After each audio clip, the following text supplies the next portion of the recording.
नमस्कार दोस्तों, स्वागत है आपका आज के मुख्य समाचारों में। जी हां दोस्तों, आपको यहां पर देखने को मिलेंगी सुबह से लेकर शाम तक की तमाम बड़ी खबरें, मुख्य समाचार, ब्रेकिंग न्यूज़ अपडेट्स के रूप में। तो दोस्तों, आप सभी लोगों से रिक्वेस्ट है इस वीडियो को ज़्यादा से ज़्यादा लाइक और शेयर करें। तो चलिए दोस्तों, जान लेते हैं आज की पहली बड़ी खबर। राजस्थान में 19 नए जिले, 3 नए संभाग बनेंगे। जयपुर को 4 और जोधपुर को 3 जिलों में बांटा। बांसवाड़ा, पाली, सीकर नए संभाग। जी हाँ दोस्तों, राजस्थान में 19 नए जिले और 3 नए संभाग बनाए जाएंगे। राजस्थान में अब 50 जिले और 10 संभाग हो गए हैं। मुख्यमंत्री अशोक गहलोत ने शुक्रवार को विधानसभा में इसकी घोषणा की। बांसवाड़ा, पाली, सीकर नए संभाग बनाए गए हैं। अब दोस्तों, राजस्थान में कुल 50 जिले और 10 संभाग हो गए हैं। जयपुर जिले को तोड़कर जयपुर उत्तर, जयपुर दक्षिण, दुद्दू और कोटपुतली जिला बनाया गया है। मुख्यमंत्री के गृह जिले जोधपुर को भी जोधपुर पूर्व और जोधपुर पश्चिम और फलोदी में बांटा गया है। श्रीगंगानगर के अनूपगढ़, बाड़मेर से बोलात्रा, अजमेर से ब्यावर और केकड़ी, भरतपुर से डींग, नागौर से डीडवाना, कुचामन सिटी, सवाई माधोपुर से गंगापुर सिटी, अलवर से खेबरथल, सिक्कर से नीम का थाना आदि जिलों को अलग किया गया है। दोस्तों, घोषणा में 3 नए संभाग मुख्यालय भी बनाए गए हैं। इनमें सीकर, पाली और बांसवाड़ा शामिल है।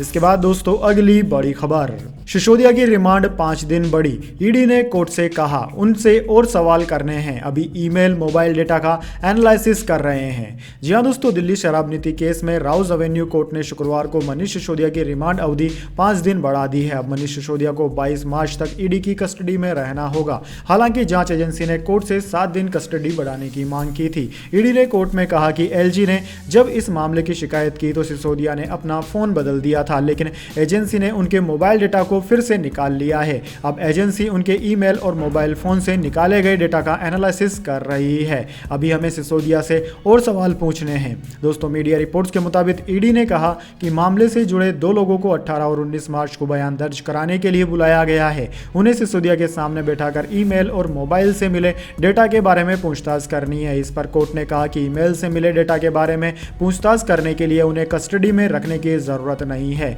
ये तो आप जेल में भी कर सकते हैं। इसके बाद दोस्तों, अगली बड़ी खबर। इमरान खान को इस्लामाबाद हाई कोर्ट से मिली बड़ी राहत। गिरफ्तारी का वारंट किया सस्पेंड। जी हां दोस्तों, पाकिस्तान के पूर्व प्रधानमंत्री और पाकिस्तान तहरीक इंसाफ पार्टी के अध्यक्ष इमरान खान को शुक्रवार को बड़ी राहत मिली। तोशखाना मामले में उनके गिरफ्तारी वारंट को इस्लामाबाद हाई कोर्ट ने सस्पेंड कर दिया। पाकिस्तान की सियासत में उथल पुथल का दौर चल रहा है। देश में इमरान खान को लेकर वहां राजनीति गरमाई हुई है। इसी हफ्ते की शुरुआत में तोशखाना मामले में पीटीआई चीफ इस्लामाबाद की एक सेशन कोर्ट की तरफ से जारी गैर जमानती गिरफ्तारी वारंट जारी किया गया था। इस्लामाबाद पुलिस उन्हें गिरफ्तार करने के लिए उनके घर पहुंची थी। दरअसल दोस्तों, तोशखाना मामले में इमरान खान कई सुनवाइयों में मौजूद नहीं थे। इसके बाद दोस्तों, अगली बड़ी खबर। ओवैसी का हिमंत बिस्वा शर्मा पर तंज। पीएम मोदी के शासन में भी गर्व करने वाला हिंदू नहीं मिल पा रहा।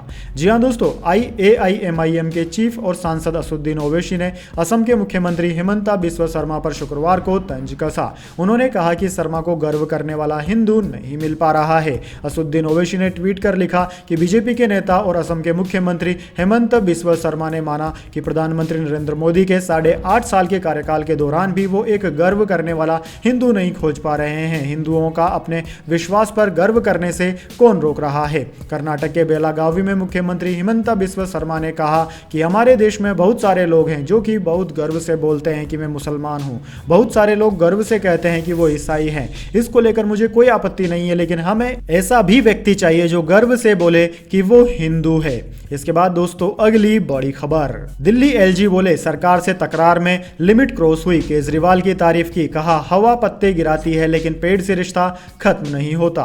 जी हां दोस्तों, दिल्ली में उपराज्यपाल और मुख्यमंत्री की राजनीतिक लड़ाई हमेशा चर्चा में रहती है, लेकिन शुक्रवार को नजारा कुछ बदला सा था। एलजी विनय कुमार सक्सेना ने बजट सत्र के दौरान अरविंद केजरीवाल की खूब तारीफ की। वहीं मुख्यमंत्री ने भी पुराने गिले शिकवे को मामूली बताकर लोकतंत्र के सम्मान की बात कह डाली। उपराज्यपाल ने सदन को संबोधित करते हुए कहा कि इसमें कोई शक नहीं है कि पिछले कुछ दिनों में बोलने की कुछ मर्यादाएं टूटी है, लेकिन इससे संबंध नहीं टूट सकते। कई बाधाओं के बाद भी केजरीवाल सरकार ने अच्छे काम किए हैं। मैं एक बात कहना चाहता हूं कि जो एक पेड़ ने हवा के लिए कही है वो मेरे पत्ते रोज गिराती है, पर उससे मेरा रिश्ता कभी खत्म नहीं होता। इस पर सीएम केजरीवाल ने कहा कि मैं यह चाहता हूं कि यह बहुत मामूली बातें हैं, लेकिन लोकतंत्र का सम्मान होना चाहिए। यदि 2 करोड़ लोगों ने सरकार को चुना है तो उसे काम करने देना चाहिए। यदि आप काम नहीं करने देंगे और काम के बीच में बाधा डालेंगे तो यह ठीक नहीं।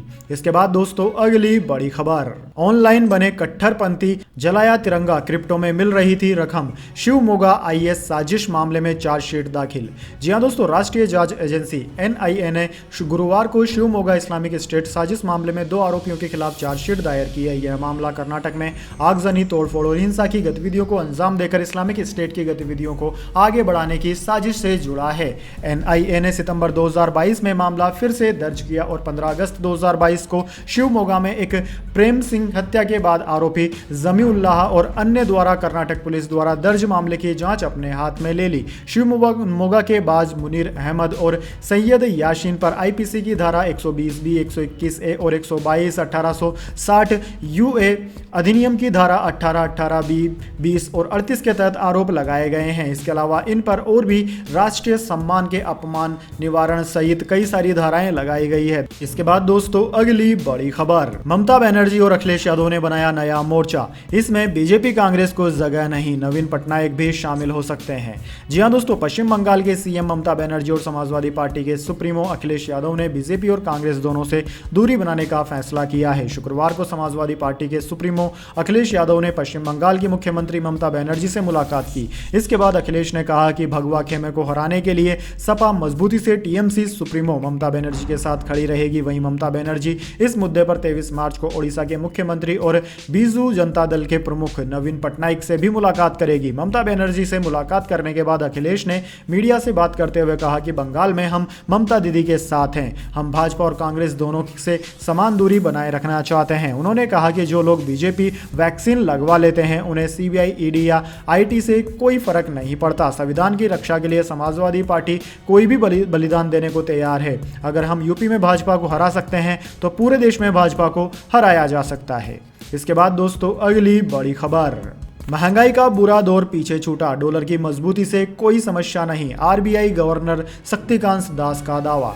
जी हां दोस्तों, देश में महंगाई को लेकर एक तरफ विपक्ष लगातार सरकार को निशाने पर ले रहा है, वहीं दूसरी तरफ रिजर्व बैंक ऑफ इंडिया के गवर्नर शक्तिकांत दास कह रहे हैं कि हम महंगाई के बुरे दौर को पीछे छोड़ आए हैं। उन्होंने दावा करते हुए कहा कि हमारा वित्तीय क्षेत्र स्थिर है और महंगाई का बुरा दौर पीछे छूट गया है। इसके साथ ही उन्होंने कहा कि हमारा बाहरी ऋण प्रबंधन योग्य है और डॉलर की मजबूती से कोई समस्या नहीं है। आरबीआई गवर्नर ने डॉलर की कीमत बढ़ने के कारण उच्च बाहरी ऋण जोखिम वाले देशों की मदद करने के लिए G20 के समन्वित प्रयासों का आह्वान किया। उन्होंने कहा कि G20 देशों को जलवायु परिवर्तन से सबसे अधिक प्रभावित देशों को युद्ध स्तर पर वित्त पोषण मुहैया करवाना चाहिए। उन्होंने आगे कहा कि अमेरिका के बैंकिंग क्षेत्र में जारी संकट स्पष्ट तौर पर दिखता है कि निजी क्रिप्टो करेंसी वित्तीय प्रणाली के लिए किस तरह जोखिम पैदा करती है। उन्होंने कहा कि अत्यधिक जमा और कर्ज वृद्धि बैंकिंग प्रणाली के लिए अच्छी नहीं है।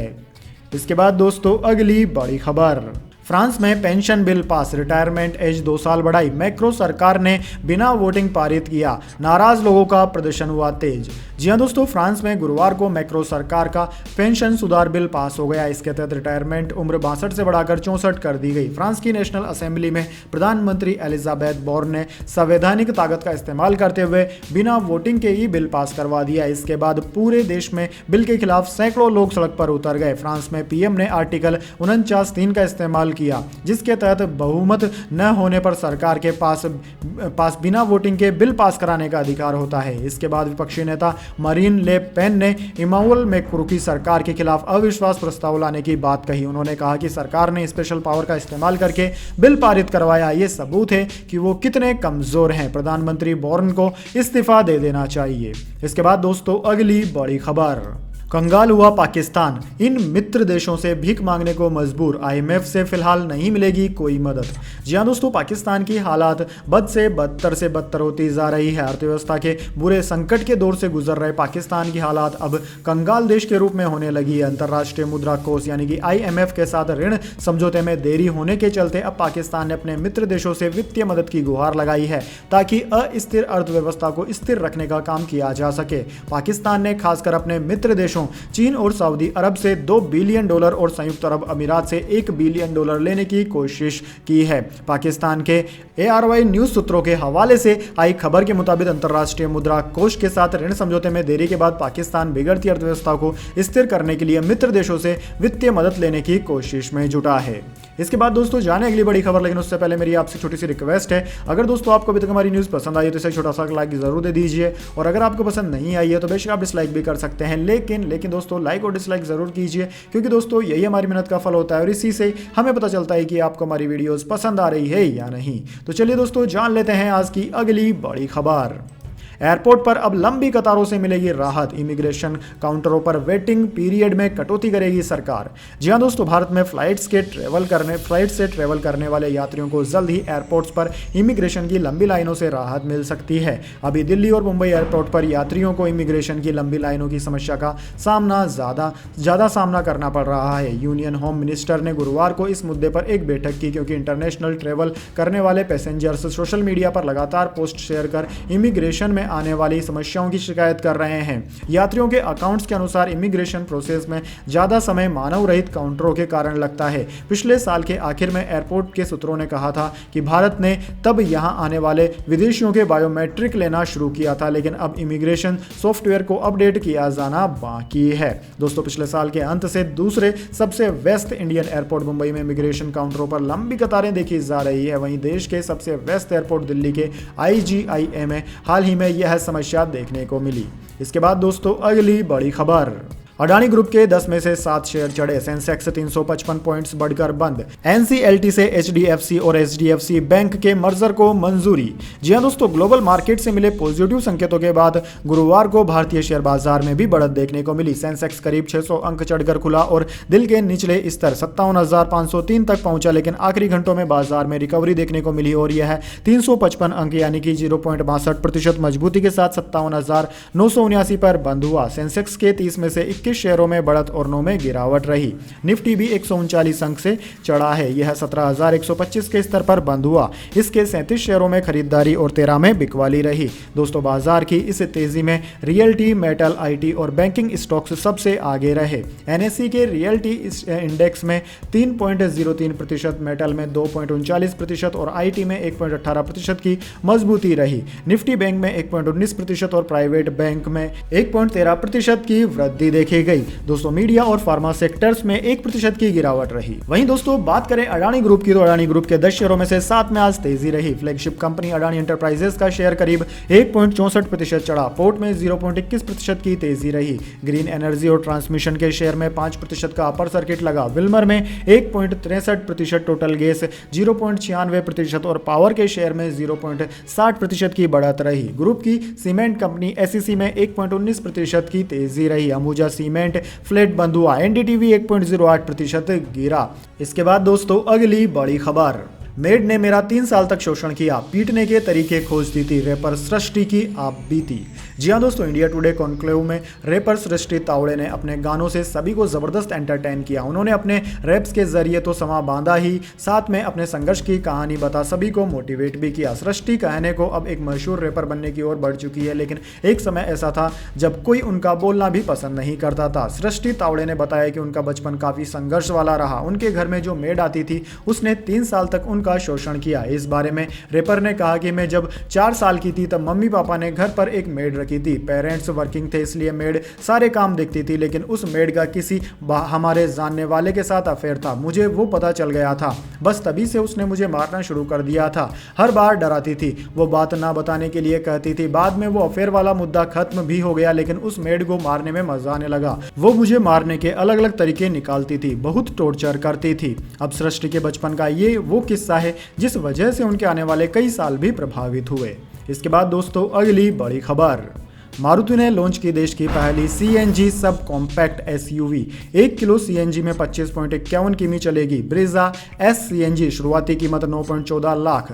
जी हाँ दोस्तों, मारुति सुजुकी ने अपने सबसे पॉपुलर एसयूवी ब्रेजा का सीएनजी वर्जन भारत में लॉन्च कर दिया है। यह कार देश की पहली सब कॉम्पैक्ट एसयूवी है जो फैक्ट्री फिटेड सीएनजी किट से लेस है। कंपनी का दावा है कि यह कार सीएनजी फ्यूल पर 25.51 किलोमीटर प्रति केजी का माइलेज देगी। कंपनी ने नई Maruti Suzuki Brezza S CNG को 4 वेरिएंट में 19.14 लाख रुपए की शुरुआती कीमत पर लॉन्च किया है। इसके लिए बुकिंग पहले से ही खुली हुई है। इसके बाद दोस्तों अगली बड़ी खबर, टाटा ग्रुप नहीं खरीदेगी बिसलेरी। डील को लेकर टाटा कंज्यूमर ने बातचीत बंद की। भारत की सबसे बड़ी पैकेज्ड वाटर कंपनी है बिसलेरी। जी हाँ दोस्तों, टाटा कंज्यूमर प्रोडक्ट्स ने बोतल बंद पानी बेचने वाली कंपनी बिसलेरी को खरीदने के लिए बातचीत को बंद कर दिया है। कंपनी ने एक्सचेंज फाइलिंग में इसकी जानकारी दी। इकोनॉमिक टाइम्स ने नवंबर में एक रिपोर्ट पब्लिश की थी जिसमें कहा गया था कि बिसलेरी की टाटा ग्रुप के साथ डील पर बातचीत चल रही है। 32% बाजार हिस्सेदारी के साथ बिसलेरी 20,000 करोड़ रुपए के पैकेज्ड ड्रिंकिंग वाटर सेगमेंट में लीडर है। बीते दिनों ब्लूमबर्ग ने भी इस डील को लेकर एक रिपोर्ट पब्लिश की थी। रिपोर्ट में कहा गया था कि वैल्यूएशन को लेकर टाटा कंज्यूमर और बिसलेरी के बीच डील पर बातचीत रुक गई है। बिसलेरी को रमेश चौहान ने साल 1969 में करीब 4 लाख रुपए में खरीदा था। Ramesh Chauhan soft drink brand Thums Up, Gold Spot और लिम्का भी बना चुके हैं। हालांकि उन्होंने इसे कोको कोला को बेच दिया था। इसके बाद दोस्तों अगली बड़ी खबर, गोल्ड प्राइस टुडे। आज सोना चांदी हुआ सस्ता, जान लीजिए आज की कीमतें। जी हाँ दोस्तों, सोना चांदी की खरीदारी करने वालों के लिए अच्छी खबर है। आज सोने चांदी की कीमत में एक बार फिर गिरावट देखने को मिली है। ऐसे में आपके पास सोना चांदी खरीदने का सुनहरा मौका है। दोस्तों, देश में आज 24 कैरेट सोने की कीमत 180 रुपए यानी कि 0.31% घटकर 58,160 रुपए प्रति 10 ग्राम पर पहुंच गई, जबकि 22 कैरेट सोने की कीमत घटकर 53,270 रुपए प्रति 10 ग्राम हो गई। वहीं दोस्तों, आज चांदी की कीमत 0.59% यानी कि 400 रुपए कम हो गई है। इसकी कीमत आज 66,900 रुपए प्रति किलोग्राम के करीब रही। दोस्तों, इस महीने के अंत में देश भर में शादियों का सीजन शुरू होने वाला है। इन दिनों सोने चांदी की डिमांड काफी बढ़ जाती है। शादियों के सीजन में सोने की ज्वेलरी गिफ्ट के तौर पर खूब दी जाती है, इसलिए उम्मीद है कि सोने चांदी की कीमतों में उतार चढ़ाव आगे भी जारी रहेगा। ऐसे में अगर शादियों के सीजन शुरू होने से पहले आपको सस्ते रेट में सोना खरीदने का मौका मिल रहा है तो आप खरीद सकते हैं। इसके बाद दोस्तों अगली बड़ी खबर, केएल राहुल ने कंगारुओं के मुंह से छीनी जीत। जडेजा ने भी किया कमाल, भारत ने 5 विकेट से जीता पहला वनडे मुकाबला।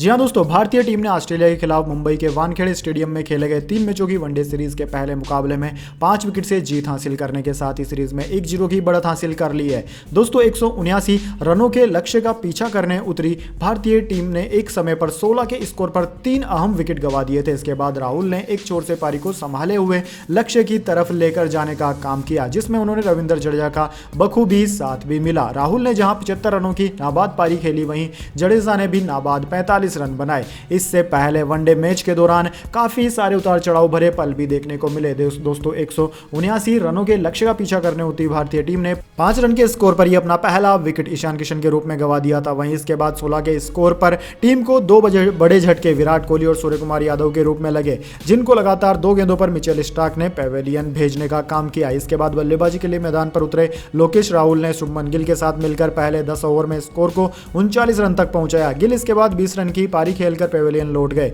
इसके बाद राहुल को थोड़ी देर हार्दिक पांड्या का साथ मिला और दोनों ने मिलकर 5 विकेट के लिए 44 रन की साझेदारी की। हार्दिक के आउट होने के बाद केएल राहुल ने रविंद्र जडेजा के साथ मिलकर मैच जिताओ पारी खेली। इसके बाद दोस्तों अगली बड़ी खबर, शरीयत कानून में महिलाओं को संपत्ति में कम अधिकार मिलने का मामला सुप्रीम कोर्ट पहुंचा, नोटिस जारी। जी हां दोस्तों, मुस्लिम महिलाओं को पैतृक संपत्ति में पुरुषों की तुलना में आधा हिस्सा देने के खिलाफ सुप्रीम कोर्ट में याचिका दाखिल हुई। बुशरा अली नाम की महिला ने केरल हाई कोर्ट से राहत न मिलने के बाद सुप्रीम कोर्ट का दरवाजा खटखटाया। कोर्ट ने याचिका पर नोटिस जारी कर दिया है। याचिका में बताया गया है कि 1981 में बुशरा के पिता की बिना संपत्ति का बंटवारा किए मृत्यु हो गई। उन्होंने केरल के कोझिकोड की अदालत में पारिवारिक बंटवारे के लिए आवेदन किया। मामला चूंकि मुस्लिम धर्मगुरु धर्म को मानने वालों से जुड़ा था, इसलिए शरीयत एक्ट 1937 की धारा 2 के तहत इसमें मुस्लिम पर्सनल लॉ के प्रावधान लागू किए गए। इस आधार पर बुशरा को अपने परिवार के पुरुष सदस्यों की तुलना में आधा ही हिस्सा मिला। संपत्ति में हर पुरुष का हिस्सा जहां 14/152 रखा गया, वहीं बुशरा को 7/152 हिस्सा मिला। बुशरा ने इसे केरल हाईकोर्ट में चुनौती दी। इसके बाद दोस्तों अगली बड़ी खबर, लॉरेंस बिश्नोई ने दी सलमान खान को जान से मारने की खुली चुनौती, बोला मैं नहीं तो कोई और ये कर देगा।